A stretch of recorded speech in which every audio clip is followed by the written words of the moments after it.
I'm Fred Kempe. I'm President and CEO of the Atlantic Council.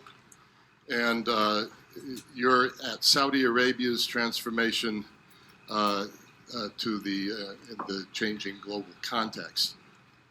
If you meant to be going to New York or Chicago, this is where you are. And please stay here because this is going to be a riveting session with 6 amazing speakers, 3 men, 3 women, 3 women, 3 men. We are in a context of 2022, 2023. We've had a triple challenge. Some people would call it a triple shock: geopolitical, macroeconomic, and energy. Putin's war in Ukraine, global slowdown, inflation and recession, and then, of course, energy market volatility. We all know about all of those things. The world had plenty of losers in 2022, including in the region of the Middle East. It also had winners. I think there's a consensus economically. Saudi Arabia was a true winner in the past year, buoyed by energy prices for sure, but also national investments and changes in planning and approach. We've got limited time, and we've got 6 incredible speakers. We have all agreed that we're going to try to get through 2 rounds of questions. The first will be more focused on Saudi Arabia. The second will be more Saudi Arabia's global position. And we'll try to get through them as quickly as we can so we can get to your questions as well. And everyone has agreed to be brief so that we can do that. The speakers, and I'm going to introduce them very quickly in the order that they will be speaking and answering questions. Kristalina Georgieva, Managing Director of the IMF. Jane Fraser, Chief Executive Officer of Citigroup. Oh, sorry, let me go in the order we'll be going. So it's Kristalina Georgieva first, and then His Excellency Mohammed Al-Jadaan, Minister of Finance, Saudi Arabia. Then Her Royal Highness Ambassador Reema Bandar Al-Saud, Ambassador of Saudi Arabia to the United States, a local with me in Washington, D.C. Fourth will be His Excellency Abdullah AlSwaha, Minister of Communications Information Technology in Saudi Arabia.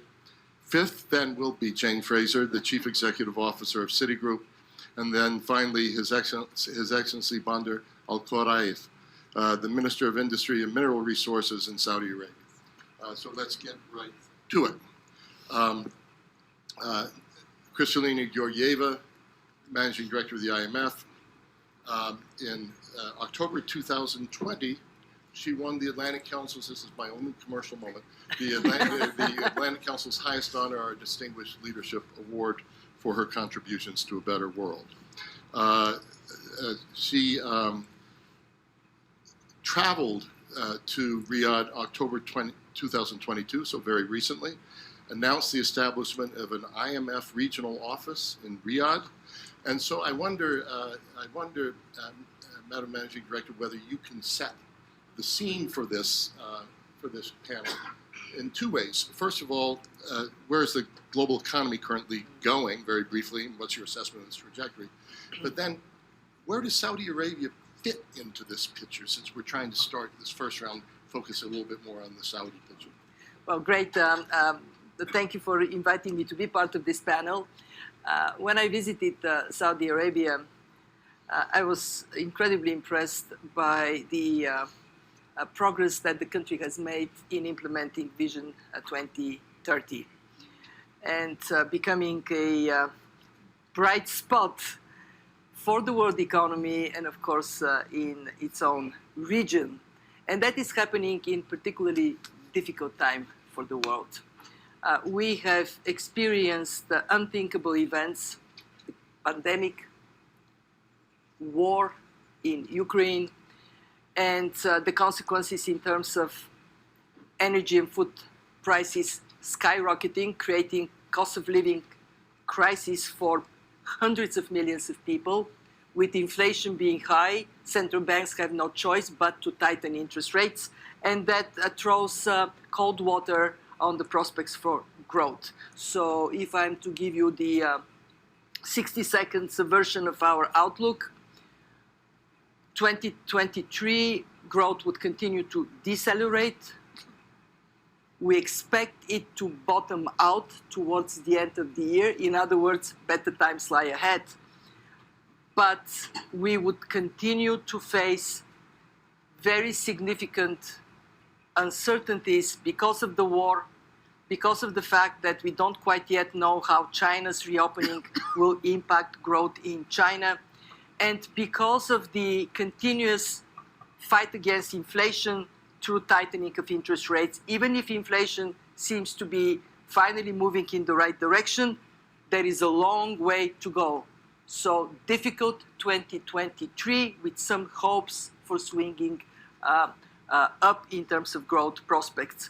In this context, we look at the high growth rates of Saudi Arabia with gratitude for you, but also because we need that for the regional and the world economy. And let me just say three things about what Saudi Arabia is doing right. One, fiscal policy. I don't know many countries where during these difficult times there would be the courage to increase VIT from 6 to 15%. The Saudis did it, and they are using the increase of revenues very effectively to create investment environment for future growth, for diversifying the economy. Secondly, I'm so proud that we have a panel hosted by the Saudi leadership that is 50-50. And that is a reflection of what is happening in the country. I met with a group of Saudi women. The incredible excitement there was among them about their opportunity to contribute is fantastic. The Saudis had a 30% target by 2030 of women participating in the labor force. How many know where they are today? Volunteers? 37%. Exceeding the target. So that is a very important thing. But the third I want to say that would take us later on to global role. Saudi Arabia takes its good fortunes to heart to play an important role in energy security, in food security, and in addressing the incredible challenge of debt. And I want to praise Minister Al-Jadaan for taking the initiative to create the common framework for that resolution and to invite him to continue to be a leading force as we aim to create a global roundtable on debt so a major problem for low-income countries can be addressed. I think that's a great way to kick us off. And the finance minister, as Kristalina knows, is at the IMF and World Bank meetings is one of the rock stars who comes into town. And I hope that's an accepted thing to call someone in Saudi Arabia, but you really are highly respected. You really are so highly respected by all of your peers. I wonder if you can pick up where Kristalina left off, Mr. Minister. How do current global economic conditions affect the kingdom and its transformation, and maybe reflect as well your performance at the G20 and what that said about how Saudi Arabia steps into the global situation? Thank you very much, and thank you everyone for making it. I'll try to be brief. I think there is only 36 minutes, so I need about 40. But few things really to say, really. I mean, Vision 2030 was a breakthrough in the way Saudi think about the economy, the social fabric, the fiscal even discipline. And it is a very wide-reaching, so it includes, economic diversification, fiscal, reforms, and social reforms. And Kristalina touched on some of these. But what is really important about Vision 2030 when it comes to the global, discussion is the long-term plans and the commitment actually to execute on that long-term plans and the long-term investments that are happening in Saudi. What really matters, and that what made a difference in the way we even handled the international and global shocks that we have seen over the last 3 years. COVID-19 hit the world, including Saudi, Saudi was largely prepared. We invested heavily in technology before that. So when COVID hit, we were able to very quickly, seamlessly really move from actual to virtual in a lot of sectors, government services, health services, education, etc. And there is something really to think about and learn from in terms of what needs to be done globally and how to be proactive and responsive. The second point is we saw inflation coming earlier than what a lot of people anticipated. And because of all the stimulus packages that the world have put into the world economy, by I think July 21, we saw the signs. And we said we need to do things that will protect the Saudi economy from inflation. And we have done that successfully. So we froze energy prices in the local economy. And what happened is inflation in the world was above 8% in 2022. In Saudi, we did not reach 3%. The latest numbers is 3.3. And in average, it's about 2.6. The likelihood of next year is that inflation will not be as high. We are also looking at our region, and we want it to be a role model for the region. And we are encouraging a lot of the countries around us to really do reform. And we are changing the way we provide assistance and development assistance. According to the OECD, Saudi is ranking #1 in the official development assistance when it comes to GNI. And we used to give direct grants and deposits without strings attached. And we are changing that. We are working with multilateral institutions to actually say we need to see reforms. We are taxing our people.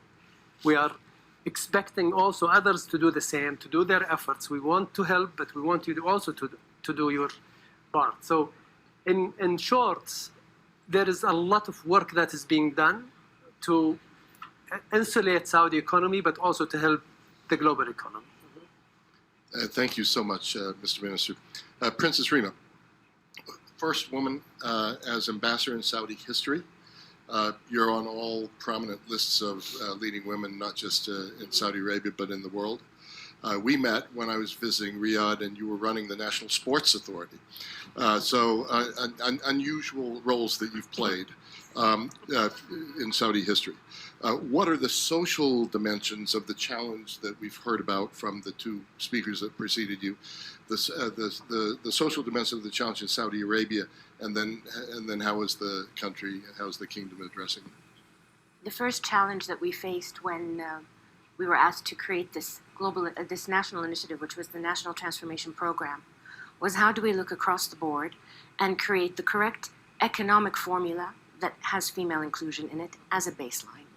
And when we talk about inequality and we talk about inequity and sustainability, you can't possibly have a sustainable economy if 50% of your society isn't included. So whether we were looking at the work of the Ministry of Sports, Ministry of Education, Finance, every single ministry had that touch point. So the kingdom addressed inequity from the start of the design and inception of the vision. And that's something that's fundamental for people to understand. Women weren't an afterthought in the design of what we're doing.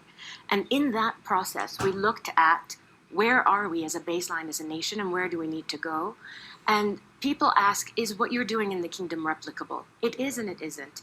It is replicable because when you work with intent to create change, you're very clear on the goal you'd like to achieve. And we feel we've achieved it. To your point, 35% today is our 2030 goal. We've already achieved it. And we can tell you across the board, every single minister has hit their 2030 KPIs today. So we've done something right, and it was bold. If you look at the kingdom today, when I started at the Ministry of Sports, we had 0 women in sports. We have over 300 in the pipeline. But those are 300 athletes. That's not counting the about 150,000 in the extended world of sports. When we look at culture, when we look at the Ministry of Foreign Affairs, we now have 5 female diplomats across the world, and one of them is representing us today to the European Union. Positions that women now can aspire to. But you talk about also the social change of the mind, and that's what's critical. The social change of the mind is looking at a woman as an equal and as an opportunity for all. Today, women have equal pay in the kingdom. Today, women have equal opportunities. That might not be true of many other countries in the world. So how can we, as the Kingdom of Saudi Arabia, lead in this? We can lead by being a role model, not just for our region, but I would really honestly say for the extended Islamic world, to have the expectation for their society to perhaps be not a mirror of, because this is something else we always talk about, and I think, Georgina, you might be in the same mindset. Nothing is replicable 100%. The value and the structures of what happens in the US cannot be picked up and put in the kingdom. What's happening in the kingdom cannot be picked up and put in another country. But when we work with multilateral organizations and we take what we bring to the best of our abilities, whether it's country to country or entity to entity, we can take best practices and apply it, because that's what the kingdom did with Vision 2030. We mapped out the best practices and experiences across the world in gender equity, in social reform, whether it's financial and fiscal or economic, whether it's in infrastructure or mining. And we said, if this is where the world is, what can we do to leapfrog and be better? And that's something that not many countries have the ability to do. I recognize that. But we do, which means we have to do it well, and that's what we're trying to do. So it was a few years ago when things began to change that I visited Princess Reema as the head of the Sports Authority, and the first half hour was spent looking at whiteboards and talking about KPIs, so you're being consistent. Minister AlSwaha, Minister of Communications and Information Technology, and before that he was Chief Digital Officer, and before that an entrepreneur, so a lot of background there. Let's talk about the digital economy. We've talked about the other economy. We all know what huge promise there is in digital economy globally, but we also know the dangers of inequities and digital divides. How do you see those in the Saudi context, and how are you dealing with them? First of all, it's always a pleasure to connect with lifelong partners and friends. And this is a testimony, what we're seeing right now in the room, that once we partner for a lifetime. When it comes to the digital divides, I think we all agree with the World Economic Forum. The fragmented world that we have today does indeed need a new system for collaboration and cooperation. But let's not forget that this fragmented world is so interconnected and interdependent. One virus in one pocket of the world could cripple down 75% of the global supply chains, and one food security challenge, and we heard it today, could not only double the number of people without access to basic food, but actually wipe out the collective progress that we have made in the past 10 years.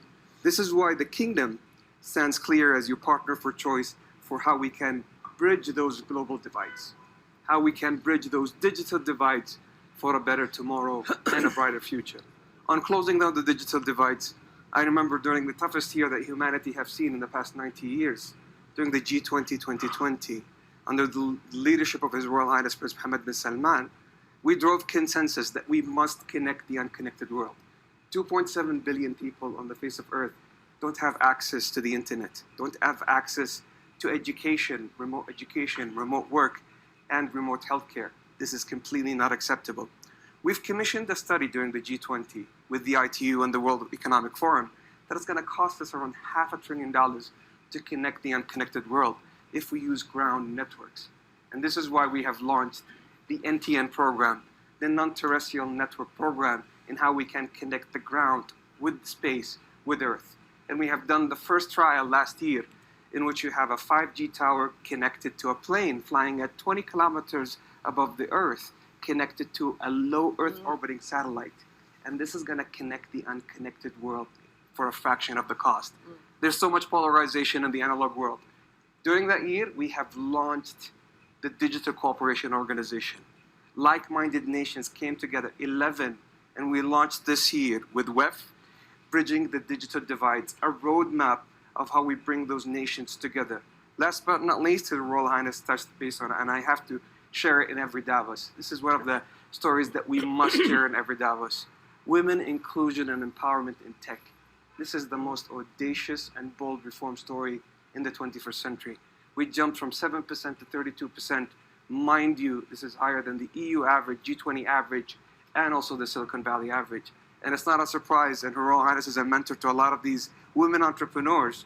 You have Sarwa Al-Hazza, who's tackling type 2 diabetes. the silent pandemic that is actually killing 3 times COVID-19, and they're tackling it with data and AI. These are live examples of how the kingdom is your partner for choice for bridging those global divides. Mr. Minister, thank you for that, Mr. Minister. And as you know, in Silicon Valley, that's been a perennial issue of women's empowerment. So thank you for raising how you're handling it. Jane Fraser, Chief Executive Officer at Citi, like Princess Reema, the first woman to be appointed to her position, spearheading efforts to reopen Citi operations in Saudi Arabia. So Jane, I wonder if you can tell us in a little bit the way that Kristalina did with the high level and then the Saudi level of how you see the global financial and business environment evolving in 2023, and then what FDI opportunities, foreign direct investment opportunities, you see particularly in Saudi, perhaps the Middle East more broadly. So as Kristalina talked about, there's a lot of global dislocation going on in the world at the moment.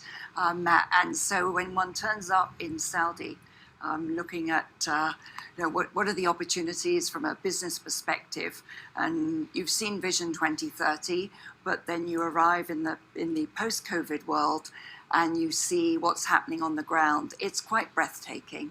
And to reinforce what we were talking about on the panel, our head of Saudi is a woman. Head of sales and trading for Citi in Saudi is a woman.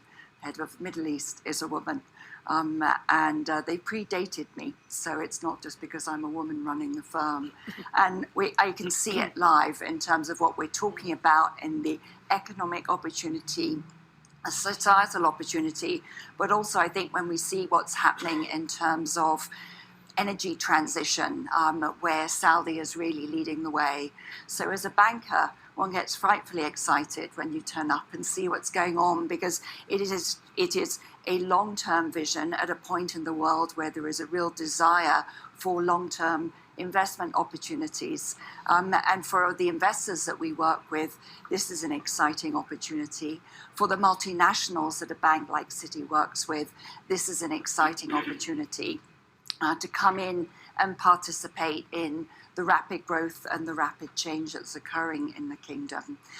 Some of the areas that we see as particular opportunities, which is a little unusual, is the public sector leading the private sector. There's a little bit of everyone's back's a little bit of out of joint in the private sector because the public sector is leading the way. It feels very dynamic. The talent base there is extraordinary as well. So as we look at how do we deploy capital, where do we put it, I think the opportunities to start building out SMEs and the middle market companies is going to be another wave of opportunity within Saudi that will be an important one. And that will build out more of the ecosystem of different industries within the country as Saudi diversifies away from oil, but not to diminish the important role of the transition that Aramco is so important in. The investments that have been made in hydrogen in Saudi is another area that we talk about leapfrogging and leading the way. This is very, very important for the world, not just for the country. So from my perspective, leading a global bank, what we see in a dislocated world and a more fragmented world is a country with a true vision. As a former consultant, I get very excited with visions, but then I get even more excited when I see the execution against them in reality, as we've been talking about, but then also the possibilities in the future of a Saudi really being an innovative beacon for the Middle East and elsewhere in the world, and that will be very attractive for capital flows in and out of the country, and also for entrepreneurs who want to come in and participate in this. Thank you so much for that, Jane. Minister Al-Khorayef, and you are the owner of the relatively new ministry, dealing with industry, dealing with mining. Everyone in the world is talking about supply chains, fragmentation of supply chains. I think, again, it would be interesting to know how that plays out in the Saudi concept, and what are you doing about it? Well, thank you very much. I wish I was the owner. I'm actually helping execute. Definitely, I mean, the two sectors, both industry and mining, have great potential in Saudi Arabia. with industry. We already have a great industrial base. The industrial strategy is all about taking this industrial base to the next level.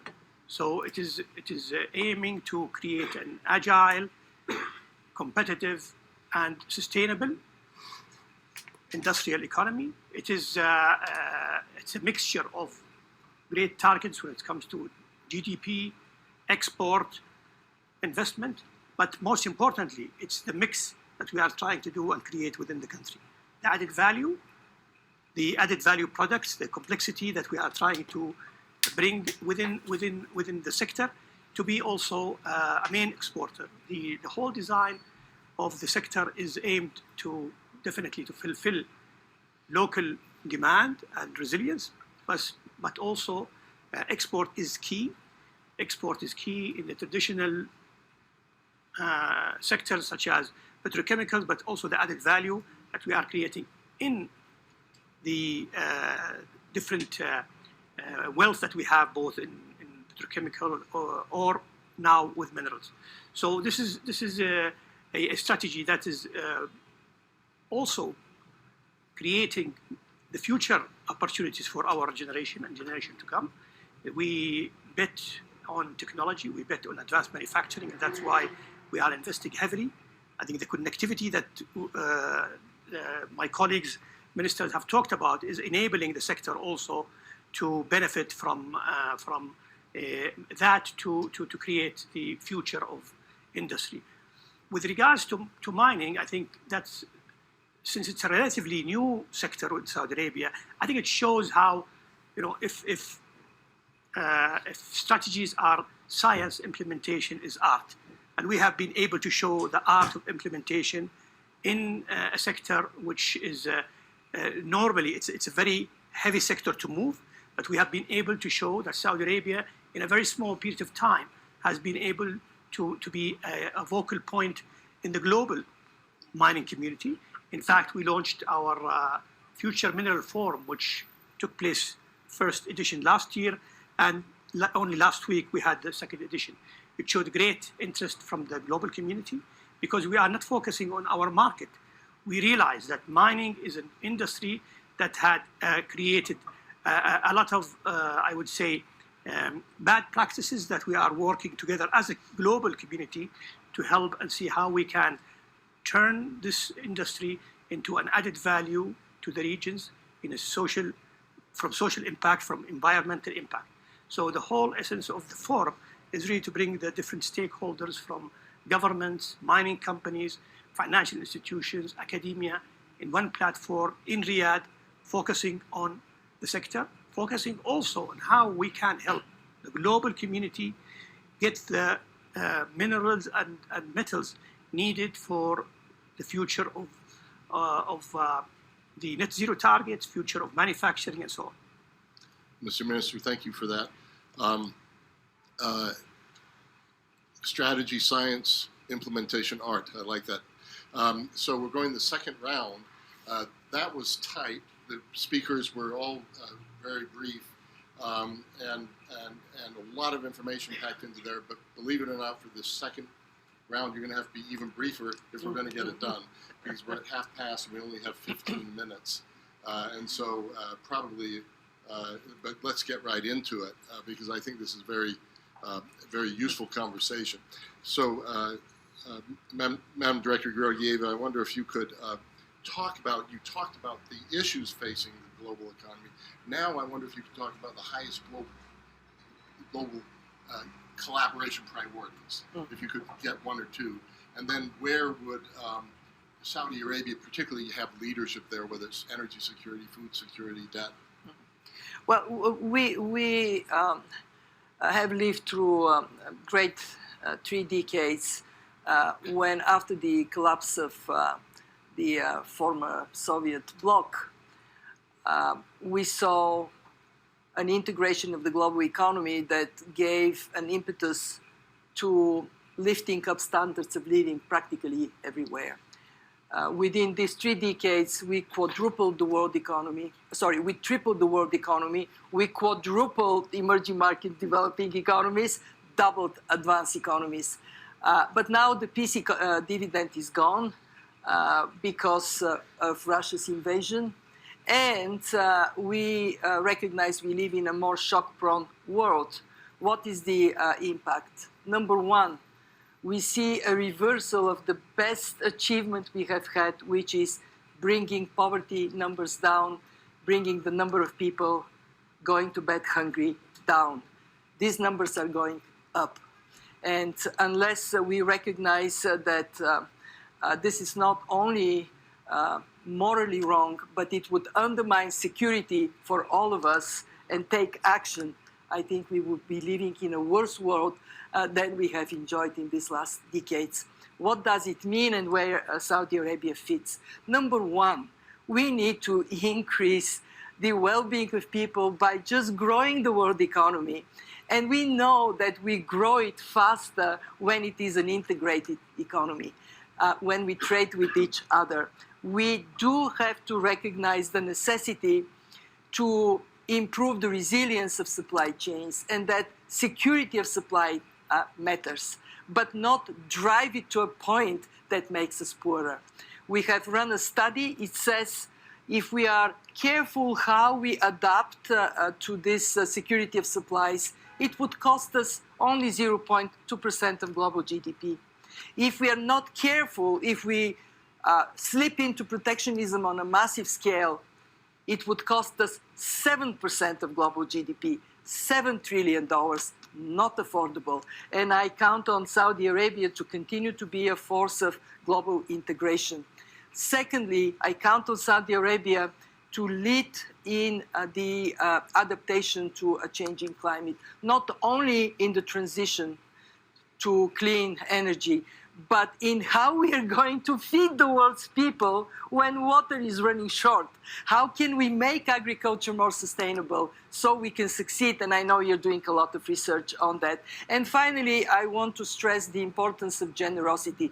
Those who have more have a responsibility to help those who don't, and do it in a prudent way. I welcome your focus on reforms, because giving money to countries that just squander them in bad programs makes no sense. But working together to lift up the performance of economies and then be generous to those who need this generosity. Please continue to lead in that way.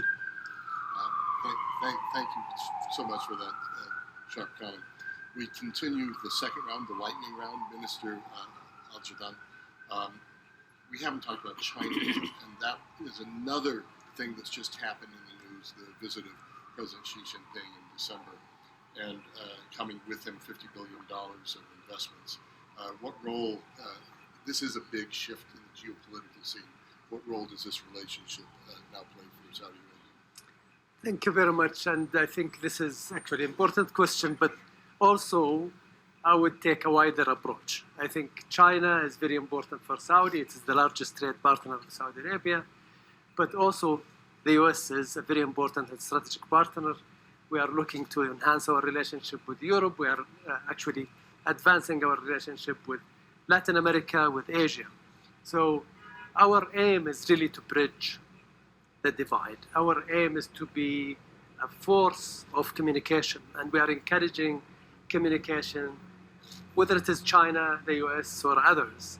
I can tell you in some of the initiatives that we have done through the G20, a lot of communication I have had with my colleagues in the US and China to try and bridge certain of the differences of opinions to reach for the good of the world.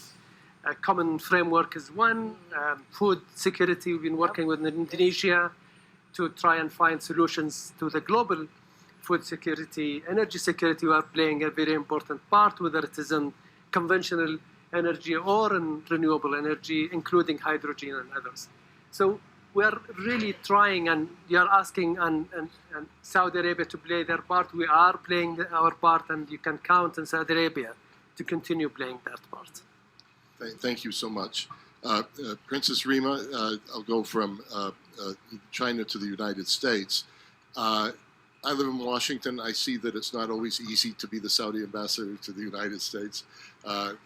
This has been a particularly challenging year where the Biden administration was none too happy with the oil production cuts when they came. Maybe in a general sense, a broader sense, how do you see the relationship evolving, and where are we now? Look, it goes without saying that whether it's the Saudi-US relationship or Saudi relationship with any country, there's highs and lows. But the important thing is to recognize that we are strategic partners, and we've been friends for over 80 years, and we've stood by each other where it counts and where it matters. And some of those moments are public and some of those moments are private. But this relationship that's 80 years old will maintain another 80 and 80 and 80 after that, because it's not just good for the United States of America, but it's also good for the Kingdom of Saudi Arabia. And that partnership creates a more stable world. We've seen it in times of conflict. We've seen it in times of pandemic. We've seen it where we mobilized the G20 on the COVID relief. We've seen it in debt relief across the board, everywhere that we engage. Counterterrorism. Anybody that thinks that the world of terror has ended is greatly mistaken. And the collaboration that the United States and the Kingdom of Saudi Arabia have is why you don't see headlines. It's why you see peace and prosperity across the world, and it's why it's beyond critically necessary. So yes, there was a moment of conflict and disagreement, but that doesn't take away from the fact that we are both strategic allies and we are friends, and this relationship is critical to the world. We talk about the World Economic Forum. One of the strongest economies in the world is the United States of America. One of the strongest economies in the Middle East is the Kingdom of Saudi Arabia. And so it is to the global benefit that the two of us maintain the strength of this relationship, but we do it because we actually like each other, not just for, for that reason. And while it may be tough sometimes to be the Saudi ambassador in Washington, it's a job that I carry with profound pride, not just because I'm the first woman to do this, but the legacy of this relationship. It's personal. It always has been.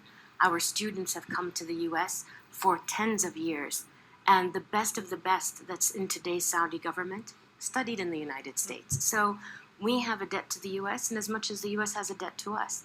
And that debt is the one that we don't hold each other accountable for, because it's for the greater good. So I could do an hour-and-a-half panel on this subject, but I'm not allowed to. So I'm going to move on, just to ensure that we stay on time. So, Minister Al-Saud, what can be done collectively? So we talked about the Saudi digital divide issues. What can be done collectively and globally to ensure inclusion in the digital future? And can Saudi Arabia scale what it's doing? Can it contribute to the digital picture globally? I love what you said earlier, that the kingdom should be a global force for integration, and I couldn't agree more. And when it comes to scaling digital solutions for the wider region, I mean, the report that was released by the Digital Cooperation Organization chaired by the kingdom recently laid out the roadmap with what we call the 3 C's: common frameworks, collective action, and collaborative tools. And let me share with you a personal story. You touched base on the entrepreneurship story. So about 12 years ago, I was lucky and fortunate. I was a recipient of Prince Mohammed bin Salman MISC Foundation support for entrepreneurs. And as a result of that, I was part of a group of entrepreneurs that we launched the first health tech and telemedicine solution for the world that today is powering more than 50 million virtual consultations within the region, saving thousands of lives. And what I love is that our Minister of Health and the healthcare champions that we have taken it to the next level. They have launched the Saudi Virtual Hospital and taking it to a next level. I'll give you one example of how much impact they are doing for the region. One of the critical things within the healthcare professional is called door to needle. For stroke patients, you need to operate and prepare the room between 25 minutes to 60 minutes to be able to prevent partial and full paralysis. And they were able to deliver that capability for the region. Once again, these are live examples of how the kingdom is a force for global integration. Door to needle. Thank you so much. Really interesting. Jane Fraser, again, we're going from the Saudi specific to the more global. How do you see and we talked about the risks of recession, risks of global instability. What are the highest priority pathways globally to addressing that this year? Yeah, I think very much around our view of what's going to be happening in the world is different countries are in very different positions at the moment.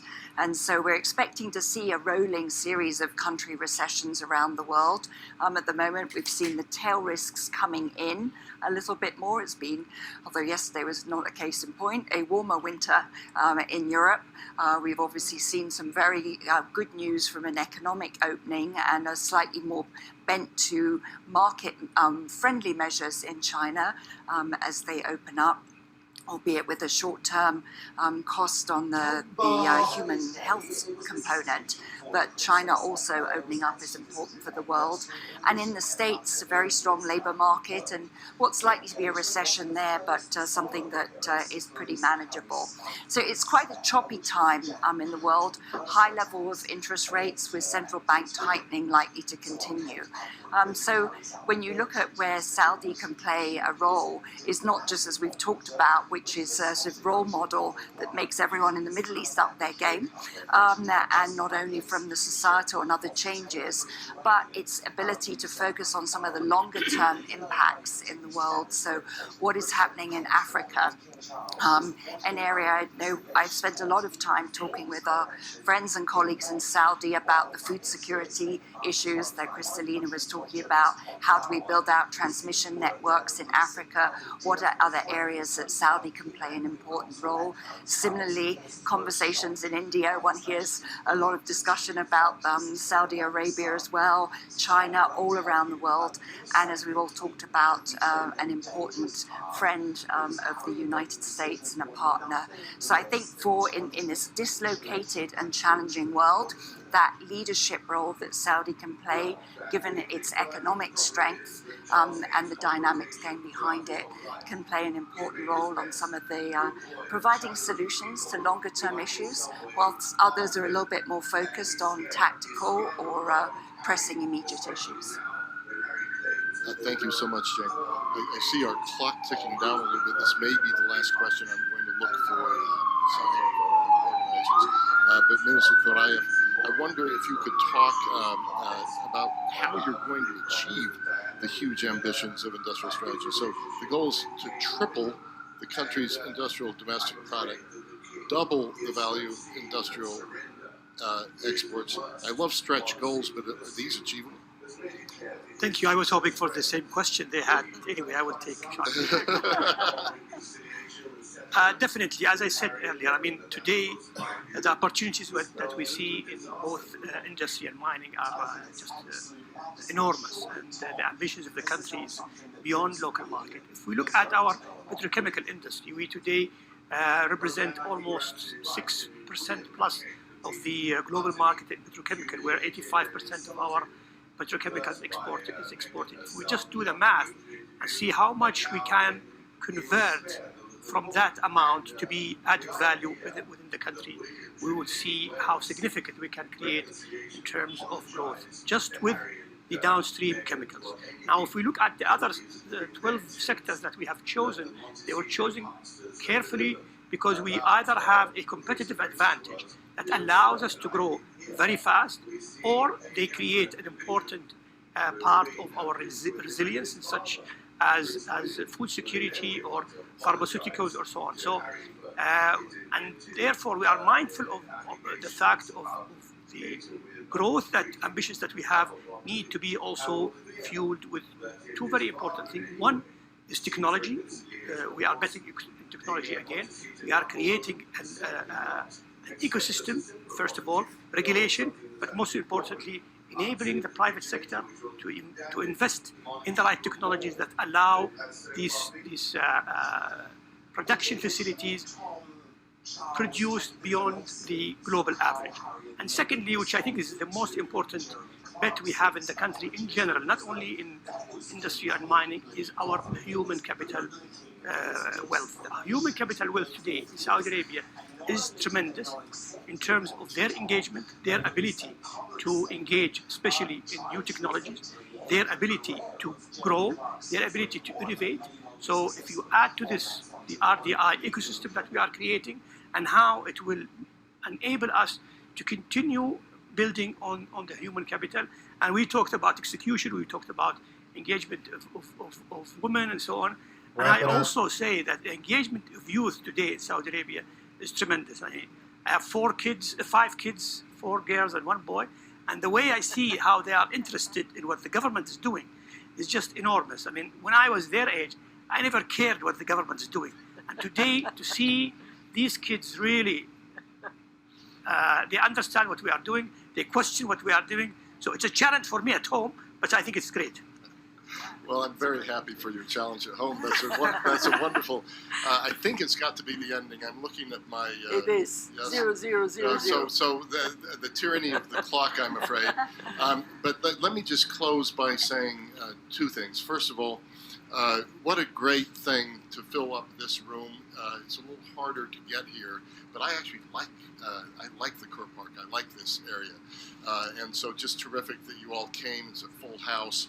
Second of all, what an amazing group of speakers with incredible background and knowledge. And then also sitting in the audience in the front row, I see others. I hope His Highness Prince Faisal doesn't mind me calling attention to him. He could do the panel on his own as the foreign minister, but the planning ministers as well. And so thanks to each and every one of you. Thanks to the audience, and enjoy the rest of Davos. Great job, Fred.